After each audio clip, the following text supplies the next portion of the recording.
and applaud many of the initiatives that you've described today and that you're carrying out.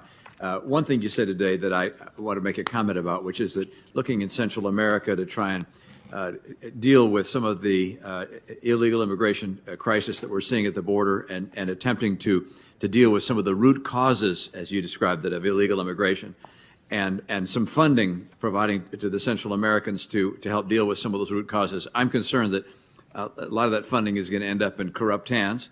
I'd also note that fighting crime and poverty there is quite a task, because we have crime and poverty here that we haven't been able to solve. How we're going to solve them in someone else's country is beyond me. And I also believe that the great majority of people who come here to illegally come here for better opportunity, which is part of our free enterprise system, as opposed to the socialism they're living under, and for freedom. And they're in autocracies. And so I would note that I think the best solutions to this crisis are completing the barrier, mandatory e-verify.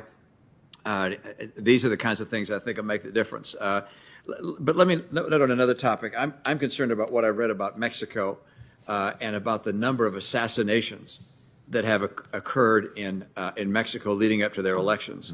And it read, and I don't have the sources of information that you have, obviously, but it read as if it was almost a failed state. We're not just talking about a few. We're talking about, I think the number was like over 80 people had been assassinated leading up to the elections. This is extraordinary. This is a country that is apparently being ridden with crime lords taking over the government. How bad is it, and is there effort that we can help support the government in trying to bring stability to that country? Senator, I very much share your concern about that, about insecurity in general, this political violence as well in particular, and of course the violence being perpetrated by these drug gangs, transnational criminal organizations that are involved.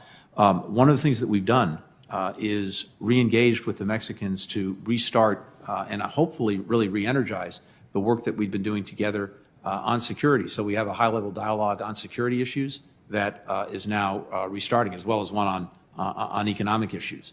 And so I believe that we can be helpful to the Mexicans in getting a better grip on some of this violence. I acknowledge not easy at all, but necessary. And there too would welcome working with this committee on good ideas to try to advance that. But the bottom line is we're re-engaged with the Mexican government on security issues to see if we can be helpful. Thank you. Another topic going across the world in Taiwan. I'm very concerned that what the Taiwanese are hearing from the Chinese is harming our interests there and the interests of freedom. According to the ambassador from Taiwan, she indicated that she received social media that said that Americans have so much vaccine that we're using it to provide vaccines for our animals, our pets, our dogs and our cats, and that the lives of Taiwanese is not worth as much as an American dog.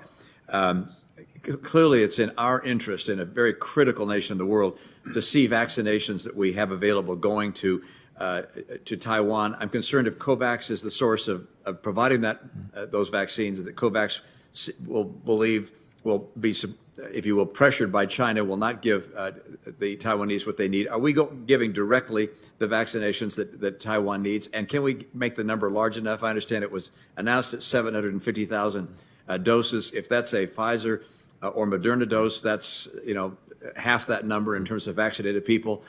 They need something much closer to 2 million. Can we be more? I just hope that you'll bring extra attention to that issue. Senator, in short, yes. We're making sure that vaccines do get to Taiwan.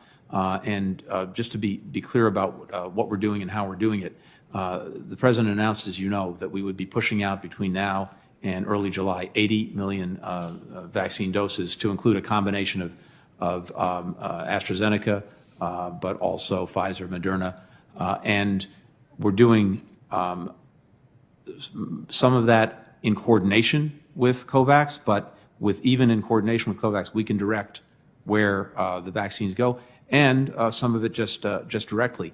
The first 25 million doses is what we describe the allocation for those to include doses for Taiwan. There are another 55 million to follow, again, between now and early July. And then beyond that, two things are very important.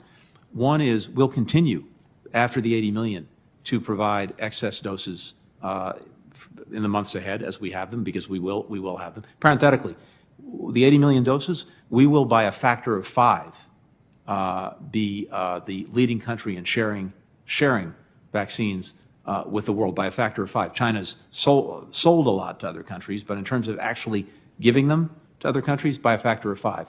But equally important, we are working very hard right now on significantly increasing production capabilities so that we can make sure that more vaccines are produced more quickly and that we can be the leader in vaccinating the world. And of course, as you know, that's also profoundly, it's not just the right thing to do, it's profoundly in our interest, because as long as this virus is replicating somewhere, it's going to be mutating, and if it's mutating, it could come back to bite us.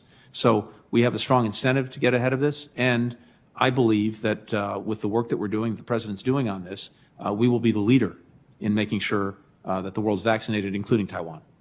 I have very little time, and so that means you have very little time for this answer, but I'm coming back from Europe and the meeting with the G7. To what extent are you comfortable with or have confidence in the reaction of our other G7 members to the threat that's posed by China? I think, Senator, quickly, and I'm happy to go into more detail at another time, I think there's a rising appreciation for the challenges posed by China, including, for example, when it comes to technology and their various networks. We spent a lot of time talking about that, about resilient supply chains. That concern is rising across the board. Now, there are differences, among certain countries, but I think the work that the Senate is doing, including, I believe, this afternoon, is going to have a very meaningful impact, and we appreciate that. Thank you. Senator Coons. Mr. Secretary, good to talk with you again following this morning's Appropriations Committee hearing. Just following up on what Senator Romney and you were just discussing, I think this is an important moment for bold vaccine diplomacy by the United States. We have long been a world leader in public health. We have, because of the efforts of